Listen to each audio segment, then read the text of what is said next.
Aktrisa Sevara Soliyeva haqida shoshilinch xabar tarqaldi. Assalomu alaykum, hurmatli tomoshabin.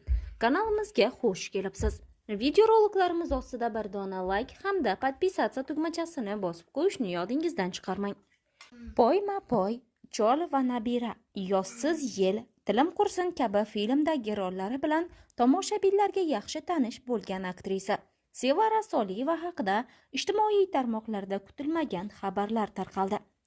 Aktrisa xafalikdan so'ng ko'rinishini o'zgartirganligini, san'atdan ko'ngli qolgani, ro'molga kirishiga nima sabab bo'lgani haqida ochiq-oydin so'zlab berdi.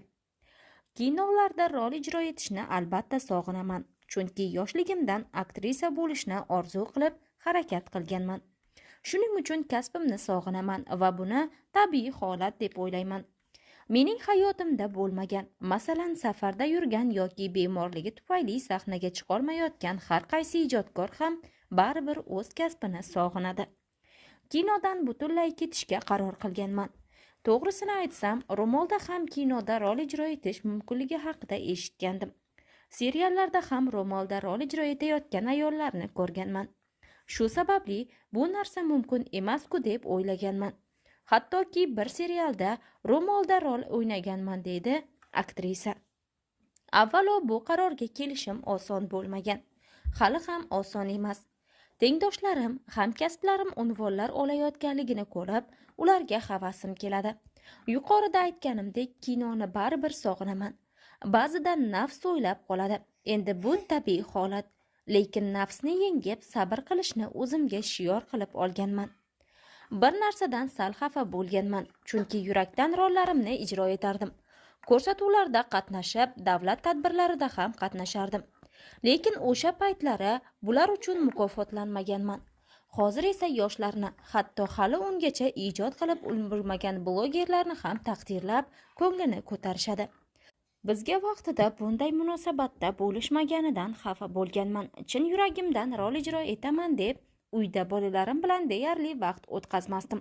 Ularni qo'shnimga qoldirib ishga ketardim. Taxminan 20-21-yilning qishida Hindi shou ko'rsatuvining syomkasi bo'ldi. O'shanda xo'jayinim unda ishtirok etmasligini aytgandi. Shunday bo'lsa ham men bilan birga rol o'ynashga majburlab ko'ndirganman. Kasal bolalarimizni ham olib tog'ga yo'l olganmiz. Syomka maydonchasiga yetib borguncha yo'llarda jarimalarga tushgandik. Kerakli kiyimlarni topib, hatto hind aktrisalarining mimikalarini o'xshatishga qattiq harakat qilganman. Shou yakunida esa bizga emas, boshqalarga g'oliblikni berishgan. O'shanda ishtirokchilardan emas, tashkilotchilardan qattiq xafa bo'lganman. Chunki ular bizga ko'proq ijod qilganimizni, yoshimiz ham qolganlarnikidan kattaroqligini bilishardi. Lekin buni inobatga olishmadi.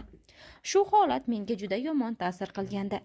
Baribir ijodkorning ko'nglini ko'tarib, xursand qilib turish kerak. Shuncha harakat qilib, hatto kasal bolani ham o'zimiz bilan olib kelganimizning hech qancha hurmati yo'q ekan. Shundan keyin san'atdan ko'nglim butunlay qolib ketdi. Bu aytayotganlarim yosh ijodkorlarga hasadgo'ylikdan emas, shunchaki o'z qadrim pasaytirilgani uchun ichimdagilarni aytayapman. Shu xafaligimdan so'ng yangi yildan ko'rinishimni o'zgartirdim. Ro'molga kirdim va 3-farzandimga homilador bo'ldim, deydi aktrisa. Agar hamma narsani boshqatdan boshlash imkoni berilganida, hayotimning har bir yo'lini xuddi shunday qayta bosib o'tardim.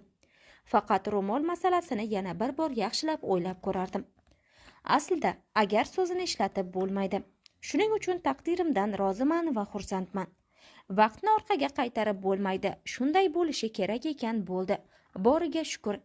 Eng asosiysi farzandlarim, o'zimiz, ota-onam, qaynona-qaynotam hammamiz sog'-salomatmiz. Ularning orzulariga erishib yurishi men uchun eng katta baxt. Aktrisalik faoliyatim davomida uydan ko'ra ko'proq ko'chada vaqtim o'tgan. Bu holatni xohlaysizmi, yo'qmi, oilaga ta'sir qilarkan. Oilani tanlaysizmi yoki san'atni deb savol berganlarga oilamni derdim-u, baribir har ikkisini teng olib borishga harakat qilardim. Ishlayman, uyda o'tirganimdan keyingina tushundimki, uy bekalari alohida olqishga loyiq ekan. Ularga Oskar bersa arziydi. Farzandlariga enagasiz, o'zi qaraydigan onalarga gap so'z bo'lishi mumkin emas. Qo'limda yosh bola bilan uyda o'tirishni boshlaganimdan keyin ko'chadagi boshqa yosh bolali ayollarga boshqacha nazar soladigan bo'ldim. Men asabiylashib ketadigan vaziyatlarda ularning vazmin turishlarini ko'rib qoyil qolardim. Haqiqiy hayotning qiyinchiligini 31 yoshimdan keyin 3-farzandli bo'lganimdan keyin anglab yetdim, deydi aktrisa.